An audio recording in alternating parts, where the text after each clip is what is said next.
30대 후반이 될 때까지도 어디에서도 부동산 공부하는 방법을 제대로 배워본 적이 없습니다. 좋은 집주인을 만나서 신혼 생활을 시작했고 4년간 전세로 편하게 삽니다. 어느 날 집주인에게 연락을 받아요. 가족이 들어와 살 예정이니 다음 재계약은 없다고 말이죠. 그 무렵 전세가도 오르고 집값도 오르고 당장 부동산은 어떻게 방문하는 건지도 몰랐을 만큼 막막했습니다. 보금자리의 필요성을 느꼈고 그때부터 공부를 시작했어요. 이번 영상에서는 부동산 강의를 들으며 느꼈던 장단점, 깨달은 점에 대해서 공유해 보려고 합니다. 부동산 강의를 들으면 좋은 점은 3가지 정도입니다. 첫 번째로 자본주의 세상을 알게 됩니다. 월급쟁이로는 앞길이 막막하구나. 대출이 무조건 나쁜 건 아니구나. 감당 가능한 선에서 잘 활용하면 내 집 마련하는 데 도움을 준다. 이 사실을 깨달았습니다. 강의를 들으면 좋은 점 2번째는 공부 환경을 만들기에 적합합니다. 함께하는 조원분들이 워낙 열심히 하기 때문에 덩달아 시간도 돈도 아끼고 공부도 하게 돼요. 매일매일 감사일기를 쓰고 책도 읽고 강의도 듣고 임장도 다닙니다. 강의를 들으면 좋은 점 3번째는 공통 관심사를 갖는 동료가 생깁니다. 운 좋게도 저는 좋은 조원분들을 만나서 아직까지 2년을 함께하고 있어요. 특히 저와 생활 패턴이 비슷한 분들과는 임장 스케줄 짜기가 용이한데요. 2022년부터 평일 오전에 시간이 될 때마다 임장을 함께합니다. 구로구, 강서구, 양천구, 영등포구, 동작구, 마포구, 용산구, 성동구, 광진구, 강남구, 서초구, 송파구, 분당, 수지, 부천 등 서울과 1기 신도시 중심으로 임장을 함께했습니다. 반면 부동산 강의를 들으면 단점도 있는데요. 단점 첫 번째는 강의 의존도가 높아집니다. 강의 플랫폼의 커리큘럼에 따르지 않으면 낙오하는 기분이 듭니다. 이 시스템을 벗어나면 부동산 공부를 포기하는 느낌이 들어요. 수강 신청이 매우 치열한 편입니다. 제 생각에 대학교 수강 신청 때보다 힘들었던 것 같아요. 강의를 듣기 위해 모의 연습도 합니다. 밤에 조원들과 온라인으로 만나서 연습 폼을 작성하면서 시간 기록을 잽니다. 그 시간을 단축하려고 타자 연습을 해요.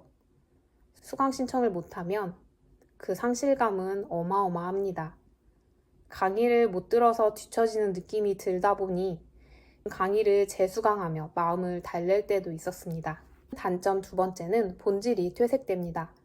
제가 강의를 들었던 이유는 내 집 마련, 실거주 갈아타기, 또 투자를 한다면 어떤 곳에 투자할 수 있는지 그 안목을 기르고 싶어서였습니다. 그런데 강의를 듣다 보니 본질이 흐려졌어요. 임장을 하면서 3만보, 5만보 걷는 사람들이 대단해 보였습니다. 전국 각지를 누비고 다니는 사람들이 부러웠어요. 임장을 다녀와서도 보고서를 작성하는데 페이지를 많이 쓰고 싶은 욕심이 생겼습니다. 커뮤니티에 올라오는 수백 개의 글들을 보면서 비교하게 됩니다. 더 효율적이고 직관적인 통계 자료 데이터를 찾고 만들려고 했었습니다. 공부 자체보다 공부한 것을 더 잘 보이게끔 하는 데 시간을 쓰고 있었습니다. 단점 3번째는 무리본능입니다. 내 상황, 자금력을 고려하지 않고 무리본능에 이끌려 커리큘럼에 따라 지방 임장도 다녀옵니다. 저는 서울 수도권 아파트가 관심 목록이었는데요. 자연스럽게 일단 대전행으로 행했습니다. 부동산 공부는 올해 3년 차이고요. 그중 2년간 강의를 들으면서 500만 원 넘게 돈을 썼습니다.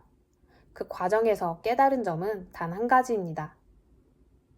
내가 부동산 공부를 하는 방향성, 그것을 잊지 말자는 것입니다.